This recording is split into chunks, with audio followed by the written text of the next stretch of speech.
What's up, everybody? Max Ralph and Johnny McGonigal. We're coming at you here from Camp Randall Stadium for a little pregame video, the blue-white breakdown from PennLive. The crew made the trip. We've already had a pretty fun weekend out here in Madison, Johnny. It's a great city, but we got a big one tonight. We do. Yeah, Madison's an awesome time. We've seen a lot of Penn State fans out here enjoying the bars, enjoying the restaurants. There's some cool spots along the water out here, but they got a big game tonight. Penn State does.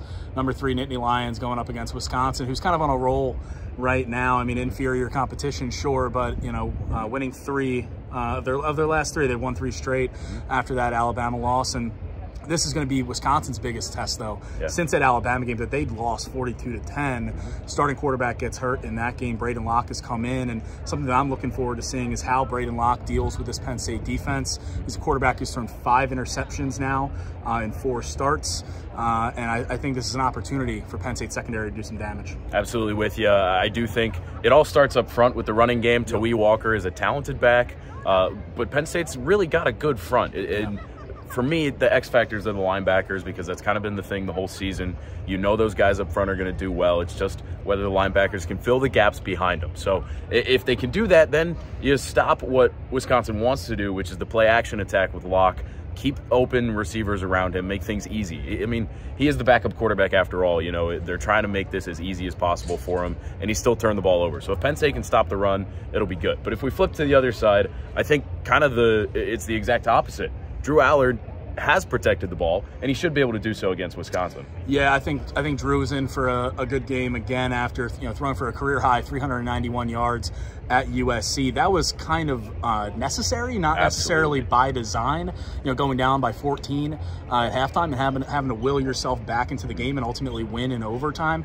I don't think he's going to be putting up 391 tonight, but I do think he has some serious opportunities, and not just throwing to Tyler Warren, but I'm looking at Harrison Wallace. Sure.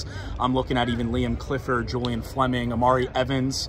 I think Amari Evans could have a big play tonight down the field. It's been a couple games since we've seen that from him, and so yeah, I think the offense, the passing offense specifically, has an opportunity tonight to do some really good things again. Yeah, I think the same thing, and it's because this Wisconsin defense so far has not really been disruptive. They've only got 12 sacks on the year, and they only have 3 interceptions. They just have not made the big plays, and we were playing against a top 5 team, number 3 to be exact, in Penn State. You got to have those momentum shifting plays. And even against this worst competition, Rutgers, Purdue, and the other one's escaping my mind, but they haven't done it. Northwestern, yeah.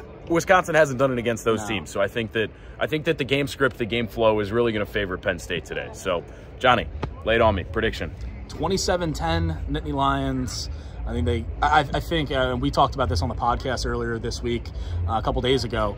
I think it's going to be a similar game script to the Illinois game for Penn State, where, in terms of success rate, in terms of talent on the field, in terms of the gap there, I think it's going to be pretty noticeable, even if it's not like a 30-point win. But I think it's going to end up being comfortable with a couple of picks for Penn State secondary. One early to turn the tide, and then one to close out the game late. Yeah, I could see Jalen Kimber getting his first of the season today. He's been playing good ball. I've said it on other podcasts. I went with 34-20. It's a similar margin. Johnny's 17, I'm 14, but I think it's a lot of points. We're out here looking at this stadium. It's beautiful, but I do know that it's got some kind of voodoo. I mean, the last time I was here, the last time Penn State was here, it was a 16-10 slugfest that was just some of the worst offensive football you've seen in your life. Graham Mertz was playing in that game. It's true, and he is not playing today, so that helps. But so I went 34-20, but I think the takeaway is that we both think that this should be a relatively comfortable victory. We'll see. We'll see, though.